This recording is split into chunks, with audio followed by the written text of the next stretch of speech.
Sireka masuze kandi bayikaze nizeye ko mwese mukomeje kumererwa neza cyane mu bice bitandukanye by'isi muhereremo bahaye ikaze kuri ba ry'inyunza Tech Sport. Nizeye ko mwaramutse amahoro abari mu gitondo, nizeye ko mwiriwe amahoro abari ku mugoroba, kandi bashimiye cyane mwese ko mukomeje kunshyigikira mu buryo bumwe cyangwa se ubundi kuri no YouTube channel kugira ngo njye kubagezaho buri kimwe cyose cyaramutse ndetse n'ikiriwe. Ni by'agaciro gakomeye cyane, ndihanganisha abantu bose batameze neza mu buryo butandukanye, abo bumwe cyangwa se ndabizi ko iyi si tubamo ntabwo twese twaba tunezerewe mu by'ukuri, cyese tugera mu ijoro ha rubanza bwo tuzanezererwa twese. Icyo kuri utameze neza ku impamvu zitandukanye, impamvu z'ubuzima, harimo ubukene, harimo uburwayi, harimo stress, harimo ibibazo byinshi bitandukanye byatuma umuntu atamera neza cyane. Reka nkwihanganishe nkwe ni polisi sana, ariko nyamarika mujye mwibuka gusenga. Rega impamvu mera kuri kano kantu nuko nzi agaciro kabyo, nuko nzi ko bikora.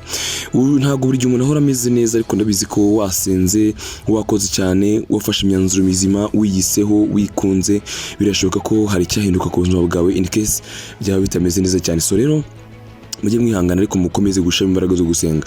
So reka rero ne kubatindira ahubwo turi yaramutse bivuga muri icyo gitondo cyo kuri no wa mbere, cyane cyane ko byinshi muri weekend twagiye tubigarukaho. Ahubwo munyemerero uyu munsi ntangire muri buno buryo. Murabizi ko ubushize twabetse ibyo Antonio Conte yakoreye abakinnyi actually mu myitozo Isewuru akaba hageze kwa kweri.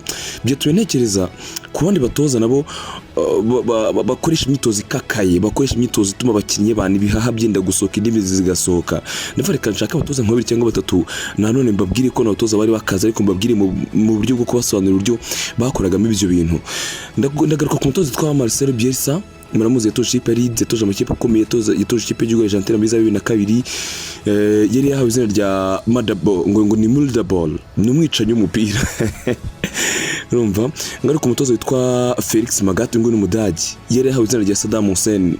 Urumva ngari ku mutoza witwa Louis van Gaal. Uburyo bwabo bw'imitoreze bwabaga uburyo bukakaye cyane, n'abandi mbona binkunda neza kuza kubagarukaho, ariko bagiraga uburyo bw'imitoreze bwabaga bukakaye cyane. Ibi ngibi ni ikintu gitekerezo nakigize nyuma yuko maze kubona ibyo Antonio Conte yakoreye abakinnyi hariya Isewuru nk'abane baya. Reka turebe kuko ibyo Antonio Conte twabonye ibyo uko hari Kane byagenze kuri nayo babwiye. Hari Kane byabaye ngombwa yuko ataka avuga ko amavi atangiye kumurya. Hari Kane ntiyarangiza umwitozo, mbese yigira nk'uwarwaye. Heung-min Son arababara ku buryo budasanzwe kubera ko yabaye umwitozo ukakaye cyane. So reka rero uyu munsi noneho turebe abatoza bameze batyo ni bande bashobora kugutera ikibazo, cyangwa se bandi batoza kabisa ku buryo uvuga uyu nguyu yaramameje mu by'ukuri. Reka duhere kuri umutoza witwa Felix Magath, ni umutoza w'umudage. Umutoza w'umudage yari yahawe izina rya Saddam Hussein kubera ukuntu yari umuntu ukakaye, yari umuntu nyine ugira umutima utari w'impuhwe mu myitozo. Turifashisha urugero rw'umugabo witwa Hassan Selhamzic, uyu ngasigara umu sporting director mu kipe ya Bayern Munich, yamutoje mu kipe ya Wolves baga mu gihugu cy'Ubudage. Uyu nguyu witwa Hassan Selhamzic yigeze kugira ikibazo cy'ukuboko ubwo atozwaga na Felix Magath. Amaze kugira ikibazo cy'ukuboko, ntabwo ari kubasha gukora push-ups, ntabwo ari kubasha gukora pompage kandi afite ikibazo cy'ukuboko. Uyu mutoza witwa Magath yasabye Hassan Selhamzic gukora pompage akoresheje akaboko kamwe. Kwako n'umuntu aba afite nk'ikibazo ko ati coach mfite ikindi kibazo, abakinnyi murabizi coach mfite ikindi kibazo simbasha kwirukanka, reka nsuze cyage Dominique muri polisi, ngo ntajya atera pompage ngakuka amaboko.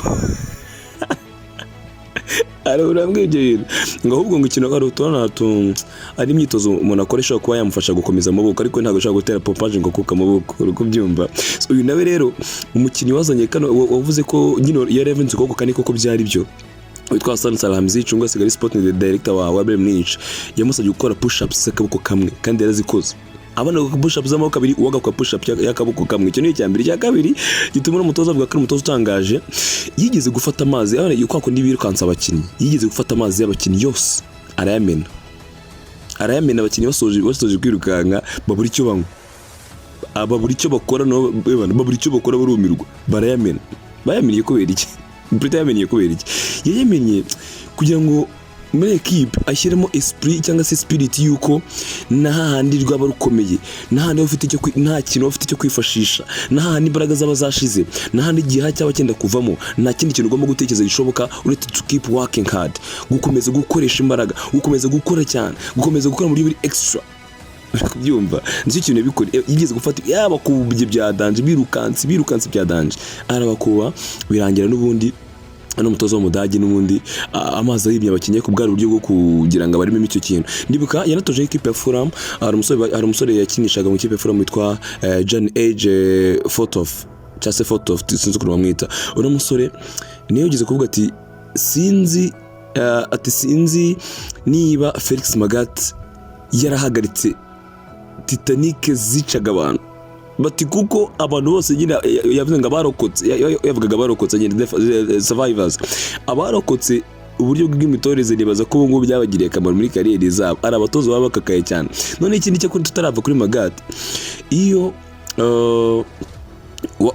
mu myitozo iyo wakoraga passe nyinshi inyuma cyase passe zisubira inyuma, iyo ukoraga passe isubira inyuma wahitaga ufayininga, wahitaga guhana bakaguca 1,000 cy'amayero. Ibiri rero igihe cy'amayero ni miliyoni y'amanyarwanda toza nisanzwe ngo wa mediateur ona ni mediateur bikundara mushaki mediateur muzi ukunde gutanga passe inyuma ako nabanga mu Rwanda n'abanze bastanga inyuma, aho mu Rwanda bose benshi kabisa fata bone 6 batanga inyuma reba abantu akare kuvuga amazina ntiteranye nako muri biza mediateur bo mu Rwanda batanga passe inyuma cyane barabikunda. Niyo mpamvu usanga mediateur bacu usanga abenshi bari defensive ntago bashaka kuba offensive, afate baro iyamini yahindukire atange passe imbere, nasanga imbere nta muntu hari ahindukire atange ku ruhande hakurya yongerese bise bakire baro zijya imbere, ako usanga bishoko no gusubira inyuma. Utozwa na Magath weta agacibwa 1,000 cy'amayero nta bintu byinshi kubera iki, kubera ko yasubije passe inyuma. So yungi rero akari ibintu byatumye bavuga ati ngo ni Saddam Hussein for real, nta mikino yagiraga kandi abakinnyi yatoje byabaheje umuri cyane. Wono wa mbere wa kabiri ariko mukandaza tuje amakuru ari kuvuga rero mutaza kumva ndamike muri bine no kugira ngo nyine just mbanze mbakubitiremo akantu k'ubwenge kugira ngo banze mukamenye muri tuze ducambara n'ibyezweho. Aka kabiri n'umuvandimwe twa Marcel Bielsa, uyu nguyu muramuzi wo mwitanga ngo n'umwicanyi umupira move the ball. Nta muntu n'umwe waryoherwaga n'imyitozo ya Marcel Bielsa akirimo, yabaryoheraga yarangiye. Even n'abatoza bakoranaga nawe barirukankaga babaga bari kwirukanka ntago byabaga byoroshye. Uyu mugabo mu myitozo yongoreraga umukinnyi buri kimwe cyose, ariko akaba nta mukinnyi umwe uri buze kuza kukirenga kubera ko yari umutoza. N'uyu munsi niko ameze, ni umutoza ukina offensive game, ntagazi kugarira, ntagajya yugarira mu buzima bwe, nta bikunda yakemera ukamurya ibitego 8 ariko nawe kumunyimo 3 wabura agakipe kafe kagadafite ataka nawe akakurya 5 akagenda. Ebana yagiraga ibintu biri spectacular gusa. Nibi rero ni nabyo yatozaga abakinnyi ba Marcel Bielsa bakwaga imyitozo yo gukora ku mupira na man to man nibura iminota hagati y'iminota 4 n'5 utaruhuka, waranyuze ukaruka amasegonda 30 ugahita ugarukamo. Ari amagambo Liam Cooper yaramutoje muri Leeds. Ari amagambo atubwiye avuga ati ni umuntu ubushaka umukina man to man buri gihe, nta mwanya wo kuruka uhari. None witwa Luke Ayling waratubwiye ngo mu minota 5 mwarukaga amasegonda 30 mukonya mugahita mugaruka. Noneho nta nubwo yaborohezaga kurya umupira ngo nunarenga muruka ako kanya, no bose buri mutozo wese agafite umupira mu ntoki, urenga aguhereza undi mukomeza, urenga aguhereza undi mukomeza. None ngano bibera bibi iyo mwakiraga mu myitozo muri gukora imyitozo nta bintu byaza offside zabaga zirimo.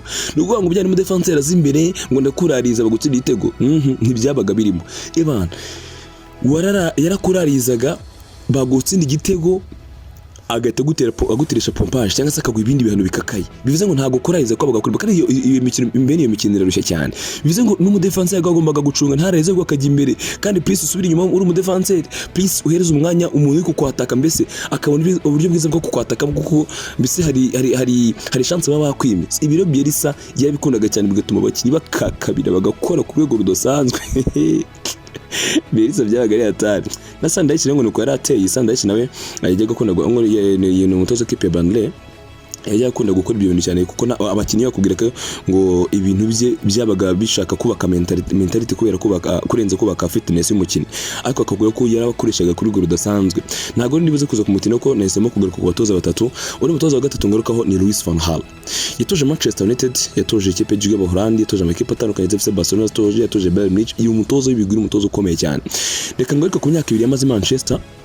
Imyaka yamaze Manchester yabaga ari kumwe n'abakinnyi bakomeye mu by'ukuri, ba Wayne Rooney bari bahari, ba Macaulay bari bahari, hari abakinnyi bakomeye kwa kwere. So no mugabo ntago yajyaga atinya amazina y'abakinnyi. Nawe nimwe batoza kubera ko yakwitaga imyitozo ebana akakuta imyitozo y'imbaraga, hari utu lift weights bakundaga gutwara nyine. Abantu bajya mu gym bazitwa tuntu tuba tumeze nk'utubaro ariko turemereye cyane, tuba duforomye nk'umupira turemereye cyane. Aba bakinnyi badufataga mu maboko bakazamura amaboko hejuru bakadutwara ku izamu rimwe bakagaruka bakajya kurindi kandi basiganwa kubyumva kandi basiganwa byasabaga ngo uri umuntu wadanje. Ikindi cya kabiri atakundaga, ntiyakundaga umustriker umwataka ufata umupira wa mbere agahita awutanga nyine gutse ngo ufate yakundaga umwataka kwanza banza ufunge baro mbere yo guhita uko banza ufunge baro numara kwifunga witonde either we washutinga bisi ntabwo akundaga umwataka nyine upfa gushutinga bisanzwe tupura gushutinga ibintu ntago Van yabikundaga yasabwa ngo ubanze ufunge baro numara kwifunga witonde uri mu kintu yihereza.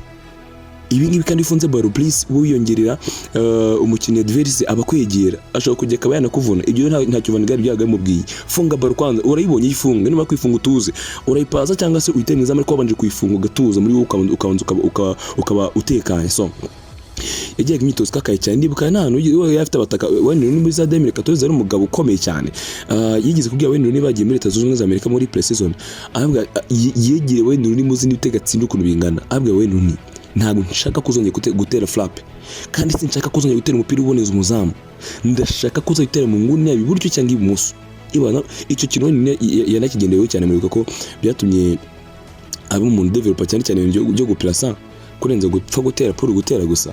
So ngo rero ni umutoza witwa Louis van Gaal ako ngako nakano imbere kugira ngo nibihereye kuri Antonio Conte tubonye uburyo Antonio Conte yitwaye ejo bundi abatubona aba video y'abakinnyi yakakabye cyane kugira ngo n'akantu wanze tukamenye bana amambi ko tuinforme ibintu bya za transfer gusa ari ibintu tuzatubabwira by'ubwenge umupira kugira ngo umuntu abimenye n'ubundi. So aka kandi tugizemo noneho tugiye kwinjira muri amakuru yacu sasa. Amakuru yacu atandukanye ari kuvuga muri kino gitondo cyo kuno wa mbere. Inkuru ya mbere ni ya Dimalizio ari kutubwira ko Paulo Dybala yamaze kurangiza n'ikipe ya AS Roma ngo n'ikibazo kigiye gusa ko bamaze kumvikana nibura kuri miliyoni 6 z'amayero ngo nizo umusore agomba guhembwa agakira umukuru ku basezerano y'imyaka 3 yamaze kumvikana na Jose Mourinho kuko ku munsi wa Jose Mourinho yafashe telefone namwe hamagara baraganira barumvikana ko byose bizagenda. Paulo Dybala akaba yemeye gusinya ikipe ya AS Roma katugeze turi ko bizakunda bikajya ku murongo icyakora niyo kipe iri imbere kwa yamusinyisha muri kano kanya n'umwana witwa Paulo Dybala. Mu gihe kandi ngo Cristiano Ronaldo amaze gukonvenka Diego Simeone wa Atletico Madrid. Ana makuru asohotse ku mugoroba atubwira ko ikipe ya Sporting ngo yiteguye ko yamutira ariko Cristiano yaje kwihakana avuga ko ibyo nari fake atari byo. So ikinyamakuru AS kikaba kutubwira ko ngo amaze gukonvenka ngo Diego Simeone mu kwa yamuzana muri Atletico de Madrid. Ese birashoboka ko yamuzana muri Atletico de Madrid? Inkuru tuza kuzakomeza kwishyana cyane tukaza kureba ko biza kuza kugenda. Ini nkuru sa niremeye nshaka tuza kuganira cyangwa se tugafata n'umwanya kongera kuyivugaho ni yaramutse Ligt mu kipe ya Bayern Munich kuba mu kipe ya Juventus. Bisa n'ibyamaze kurangira byose ikipe ya Juventus yemeye kurekura umuvandimwe ariko yemera kumurekura kuri miliyoni 80 z'amayero zigomba gutanga mu byiciro bibiri. Icyiciro cya mbere kirimo miliyoni 70 z'amayero, ikindi kikaba miliyoni 10 ziza nka add-ons gahunda zikazajya neza cyane. Mu mapound zifata miliyoni 68 z'amapound gutyo. Ndi ikipe ya Juventus rero ngo yemeye nyuma yuko offer ya kabiri yaje n'umusore w'umuholandi rero akagomba gushyira umukono ku masezerano y'imyaka 5 mu ikipe ya Bayern Munich. Yaramaze gukinira imikino 117 ikipe ya Juventus kuva muri 2019 ubwegeregamo avuye muri Ajax Amsterdam. None mu defense ni mwiza uri hano mu byukuri muri no generation igezweho ndetse ugombaga kumuvinga kavugwa cyane mu byukuri. Ikipe Chelsea yamwifuje cyane. Juventus isa naho bigenzemo gakeya. Bayern Munich iziri serie ari no mukino ashaka kwerekezamo rero akaba yamaze kwerekeza mu bisigaye ni official announcement. Hakaba rero ikipe Chelsea yabonye umukinnyi witwa kare kuri nta kigisigaye gusa kuri match day tukavuga ngo Juventus ibonye umukinnyi plutôt ikipe ya Bayern Munich ibonye umukinnyi mwiza, ibonye umukinnyi w'imbaraga, ibonye umukinnyi ukiri muto ariko ufite leadership muri we iyo ku rwego rwo hejuru cyane. So rero ubu tuvugana amakuru akaba tubwira ko byamaze kurangira ku mpande zombi. N'umuvandimwe witwa Mathias de Ligt akaba agomba kuba umukinnyi mushya w'ikipe ya Bayern Munich mu gihugu cy'Ubudage, akaba ashaka gukomeza gutwara ibikombe hariya. Amasezerano akaba azamugeza muri 2027. Twaba tutku myaka 22 igihe yakiniye ku rwego ruri hejuru ku rwego ruri elite kuva mu gihugu cy'Ubuholandi ari kapiteni w'ikipe ya Ajax Amsterdam kugera n'aka kanya. Twaba ngo ikipe ya Bayern Munich ibonye umukinnyi mwiza cyane witwa Oliver Kahn, CEO w'ino kipe ya Bayern Munich, naho hari amagambo atangaje aravuga ati twajyanye ibiganiro na Juventus ndetse n'umukinnyi yashaka kuzana mu gihugu cy'Ubudage.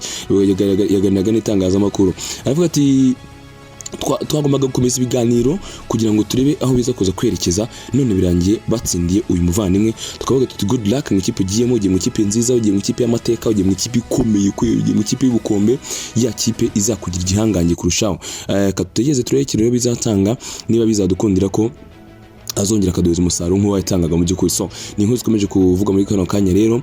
Hanyuma reka ikipe ya Man City imaze kugera muri Leta Zunze Ubumwe za Amerika bahuye n'umukomedi witwa Taylor Hakana verbal agreements n'ikipe ya Huddersfield Town ku basore babiri ya witwa Lewis O'Brien ndetse n'uwitwa Harry Toffolo kuri miliyoni 10 rero bakaba bagomba kwerekeza mu ikipe ya Nottingham Forest. Gahunda zikaba zagenze nize cyane, n'amakuru akomeje kugenda avuga muri kano kanya rero, mu gihe kandi bane makuru atandukanye ariko tubwira ko ikipe ya Rangers nayo ngiri kurangizanya na Ben Davis w'ikipe ya Liverpool kuri miliyoni z'amayero, ngo Ben Davis agomba kwerekeza hehe, agomba kwerekeza mu ikipe ya Rangers mu gihe cya kose n'ugomba gusimbura Calvin Bassey umaze kwerekeza muri Ajax Amsterdam. Mani makuru kandi umuvandimwe witwa Lewandowski yamaze guhura na bagenzi be, yamaze kugera Miami. Ikiganiro gitanze ritangaza amakuru yavuze byinshi bitandukanye, bahuye na bagenzi be. What a good story, what a good news. Amaze guhura na bagenzi be rero witwa Lewandowski. Finally ibyo birakunze, ibintu byinshi yatangaje mu by'ukuri. Yavuze ngo reka dore kujya yavuze ati muri Barcelona ngaha dufite abakinnyi benshi kandi dufite abakinnyi beza bagomba kuduha umusaruro, dufite abakinnyi bafite ubwo bushobozi bwo kugera kuri byinshi muri ino saison. Bati Xavi nzi uburyo ashaka gutoza mu Barcelona kuko n'umuntu nawe mwiza muri equipe, n'umuntu ukomeye cyane, afite ahazaza heza kuri equipe, rero nanjye ndashaka kuba umwe mu bazafatanya nawe. Bati ndi umuntu ushaka gukina kandi nkashaka gutsinda, ndetse na Xavi nibaza ko ari uko bimeze, nibaza ko tuzabikora. Banze yo kwanza ino video ya Lewando amaze kugera hehe, amaze kugera Miami. Uburyo byari bihagaze kumwe n'abagenzi be n'ubundi hariya bya bintu byiza cyane, urabona ko byari biryoshye kwa kwera. Bana zikaba zimeze neza cyane, byose bikaba biryoshye. Icyo bese ni gushaka rero mu kanya gatoya no kwishaka ko witwa Zala asibikota itaraje kunde bagomba kuza bajoininga abagenzi babo, irikese nta cyaba gihindutse. So guys, ibyo ngibyo rero nikomeje kuvuga muri cyo gitondo. Reka mbashime mwese ko mukomeje kubana nanjye kuri Barca Talk Sports mu buryo bumwe cyangwa se ubundi, nzanyera amageza amakuru atandukanye kuvuga mu equipe atandukanye. Mugire umunsi mwiza rero, Imana ibarinde kandi muhahe umurongo.